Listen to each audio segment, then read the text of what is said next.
বড় খেলা শুরু হয়ে গেল। দেখুন আব্দুল্লাহ আশিকের ভিতরে টানাটানি, এরপরে মাহিদের কাছে চলে গেছে, এরপরে গেল মোটু দাদার কাছে, বলটি পরে গেল খাদায়।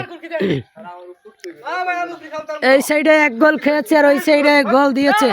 খেলা শুরু হয়ে গেছে। আবার বল আছে মোটু দাদার পায়, বল এসেছে সিয়ামের পায়।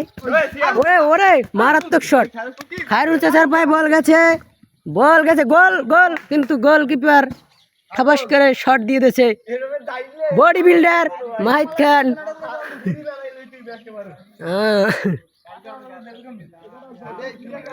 সবাই এটা কমেন্ট করবেন।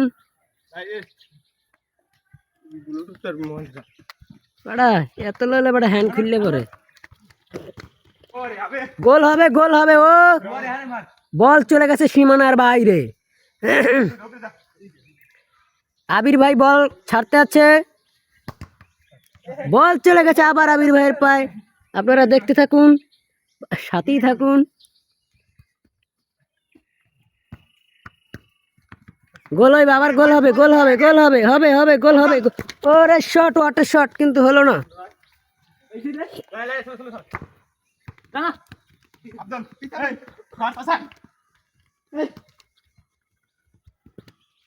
আবার বল পড়ে গেছে খাদায়।